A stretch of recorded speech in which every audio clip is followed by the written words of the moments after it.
semangat pagi semuanya Sobat Hermina. Bertemu lagi dengan saya Dr. Christiansen dalam acara podcast Hermina. Dan kali ini kita akan berbicara sesuatu yang ringan tapi hampir dialami oleh seluruh keluarga di Indonesia. Terutama soal anaknya yang giginya lagi bermasalah. Oke, jadi kita akan berbicara pagi ini mengenai kesehatan gigi pada putra-putri kita, apalagi kalau masih pada kecil-kecil. Dan pagi ini saya ditemani dengan narasumber kita yang luar biasa. Di sebelah saya ada Dr. Gigi Ratri Nirwesti, spesialis kesehatan gigi anak. Selamat pagi, Sahabat Hermina, dok.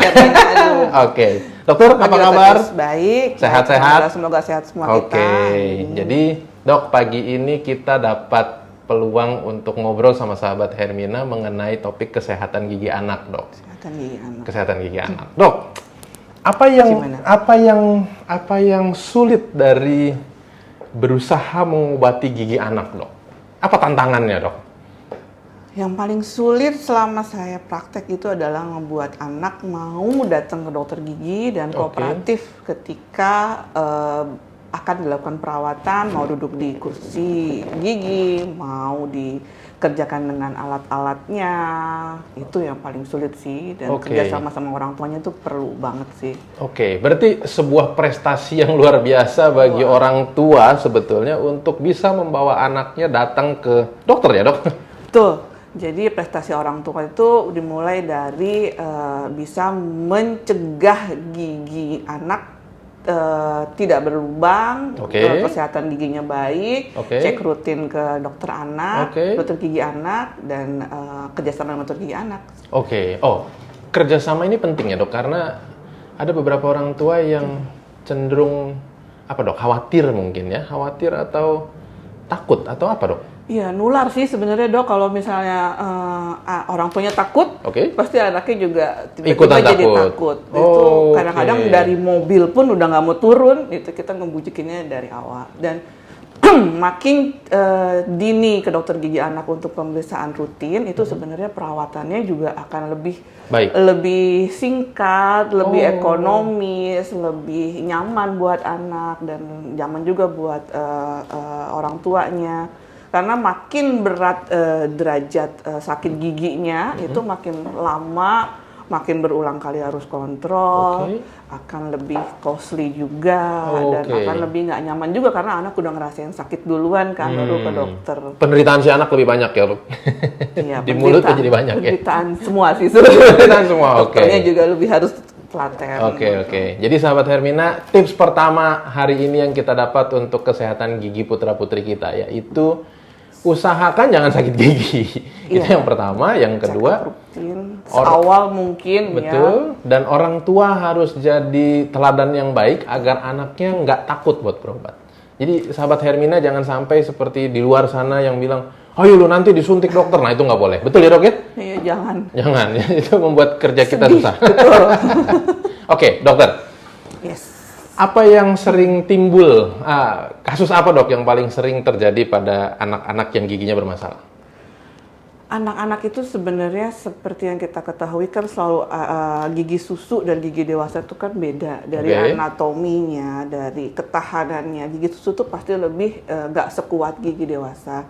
Dia lebih tipis, lapisannya lebih gampang lubang. Jadi memang harus lebih dijaga banget. Itu sih. Jadi yang paling penting itu memang jangan buat berlubang, dan sesehat mungkin giginya dijaga sampai pergantian giginya yang bertahap. Berubah dari gigi susu jadi gigi dewasa.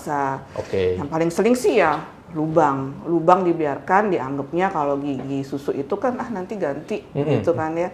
Jadi biarin aja lubang. Padahal sebenarnya lubang itu kalau dibiarkan panjang ceritanya, bisa jadi gusinya bengkak, ada kantong kuman masuk sampai ke mana-mana. Kita tahu sendiri kan, anak kadang demam, kadang sampai sakit lah pokoknya, demam sampai harus masuk rumah sakit juga karena ngurusi demamnya. Iya, betul. jangan sampai ya. Karena itu tadi, apalagi kalau giginya tuh udah berlubangnya itu satu, itu gigi anak tuh cepet banget nyebar ke gigi tetangganya dan bisa juga ngerusak benih gigi dewasanya. Jadi karies pada anak atau lubang pada gigi anak itu prosesnya cepet banget gitu. Jadi jangan biarkan lubang sedikit mungkin. Jangan biarkan lubang sedikit hanya mungkin. Pada satu gigi. Tips kedua hari ini, jangan biarkan lubang sedikit mungkin meskipun masih gigi susu ya dok? Jelas masih gigi Karena susu. Karena gigi susu itu ini atasnya gigi susu, bawahnya ini bakal gigi dewasanya. Betul. Ini bermasalah, bisa jadi masalahnya turun ke bawahnya. Betul, dan kalau misalnya ini dicabut sebelum waktunya, nanti panjang lagi ceritanya karena jadi tempatnya jadi nyempit, gigi dewasanya jadi kan dia prematur dicabutnya kan, jadi nggak ada ruang buat tumbuh, jadi acak-acakan, wah jadi panjang pokoknya gara-gara gigi lubang kecil dibiarin.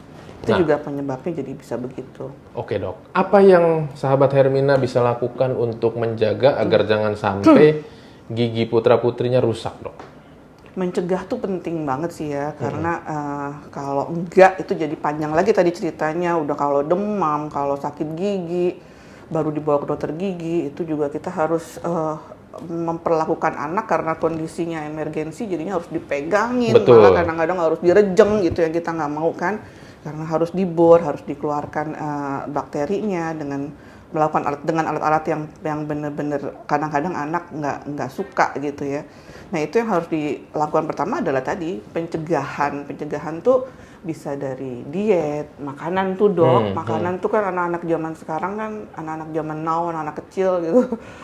Suka banget ngemil yang manis-manis di sekolah juga, yang lengket-lengket gitu kan. Minuman kekinian. Nah ya itu juga. Minuman dan kekinian. Habis itu nggak sikat gigi. Dok sikat gigi itu harus berapa kali dok sikat gigi itu? Minimal sih 2 kali sehari, dan yang penting jamnya harus benar, lamanya harus benar. Jadi jamnya itu harus sesudah makan, jangan sebelum makan, sesudah mandi, sama juga bohong gitu loh. Dan waktunya juga harus benar. Nah ini kadang-kadang dokter Kris, anak-anak tuh kadang-kadang kalau yang usianya udah mulai toddler 2 tahun ke atas, itu kadang-kadang dia udah mau sikat gigi sendiri kan? Iya dok. Nah itu padahal tuh sama sekali anak umur segitu belum mampu untuk sikat gigi sendiri. Dan banyak banget mereka mulai kariesnya itu sejak mereka berusaha sikat gigi sendiri gitu. Nah itu kadang-kadang orang tuanya tetap tuh kadang-kadang dibiarin enggak. Biar dia bisa. Ini mau sikat gigi sendiri kok. Nah tetap orang tuanya harus mengulang rebrushing lagi setiap kali. Jadi sikat gigi tuh dibuat suatu kegiatan yang fun gitu ya sahabat Hermina. Jadi dari awal, dari bayi itu bahkan sebelum tumbuh gigi tuh dokter Kris. Kita sebagai orang tua tuh harus sudah mulai mengenalkan pakai handuk kecil atau kasa, dikasih air hangat, yang gusinya semua, jadi ini udah mulai kebiasaan dari kecil. Nah begitu juga begitu udah toddler sudah bisa sikat gigi sendiri, tetap kita harus bantu untuk sikat lagi. Oh ini loh caranya yang benar, atau sikat gigi sama-sama di depan kaca, waktunya harus benar, 2 menit sih idealnya ya. Terus dengan pasta gigi yang sedikit juga apabila sudah mulai berlubang, boleh dengan fluoride. Bagusnya jika anak sudah mulai bisa berkumur sih gitu. Dan itu kalau sikat giginya benar, dietnya benar, nggak ada kebiasaannya juga. Kebiasaan dokter Kris kadang anak-anak tuh yang paling sering tuh botol susu karies, jadi dikenyot aja terus gitu dong? Iya, jadi dibiarin sampai malam gara-gara anaknya nggak pengen ada rewel, nggak nangis. Nah itu cepet banget kayak dibanjur air gula ke seluruh giginya. Betul, didiamkan sepanjang malam. Jadi jangan sampai tidur dengan botol susu masih on di dalam mulut dan nggak dibersihin gitu. Kemudian gemut makanan. Gemut makanan itu bisa berjam-jam. Diemin aja di dalam mulut itu juga cepet banget karena kan di situ terus itu makanannya. Betul. Nah itu, jadi kebiasaan-kebiasaan begitu tuh yang bikin gigi cepet banget lubang dan jadinya sakit bahkan sampai bengkak. Dok, ini panjang ya topiknya ya. Saya pikir sebagai dokter saja saya mikir cukup dengan ceritakan ke pasien di luar sana bahwa sikat gigi yang rajin, jangan minum manis atau jangan konsumsi yang manis. Ternyata tidak sesederhana itu ya dok. Oke, dokter praktek di mana saja? Di Hermina Group, di Hermina Ciputat dan Hermina Tangerang. Wow. Kemudian di Hermina Tangerang ya, Hermina Tangerang dan Hermina Ciputat. Betul. Kalau di Hermina Tangerang, hari apa dok prakteknya? Hari Rabu dan Kamis. Di Hermina Tangerang ada beberapa dokter gigi, teman-teman dokter gigi anak juga. Baik. Berarti kalau mau ketemu dokter di Hermina Tangerang, hari Rabu dan hari Kamis. Yes, hari Rabu dan hari Kamis. Waktu dan tempat bisa ditanyakan ke customer service ya dok ya? Yes, bisa banget. Baik, dokter, terima kasih banyak sudah mau berbagi cerita. Udah dok, dibatasin masalahnya. Panjang lagi, soalnya masih banyak. Masih banyak ceritanya, bener dok, masih banyak. Tapi mungkin lupa sahabat Hermina tetap harus konsul ke dokter gigi seawal mungkin, sedini mungkin, walaupun belum sakit gigi. Baik, jadi dok. Biar anak lebih happy ketemu dokter gigi dan nggak takut. Kita cerita, kenalin sama lampu, kenalin sama kursi gigi. Jadi lebih kebiasaan dan lebih senang ke dokter. Oke, baik. Sahabat Hermina ingat ya, tipsnya hari ini banyak sekali nih mengenai gigi. Dan kayaknya mungkin buat admin kayaknya kami harus bikin jilid 2, dok. Perbincangan ini harus bikin jilid 2 atau mungkin sampai jilid 7 kayak sinetron zaman dulu. Oke, demikian sahabat Hermina perbincangan singkat kita bersama Dr. Gigi Ratri mengenai kesehatan gigi anak. Kita akan bertemu lagi di episode yang lain dengan topik yang berbeda atau mungkin dengan topik yang sama di jilid 2. Dokter, terima kasih banyak. Chris. Kita pamit. Oke, bye-bye sahabat Hermina.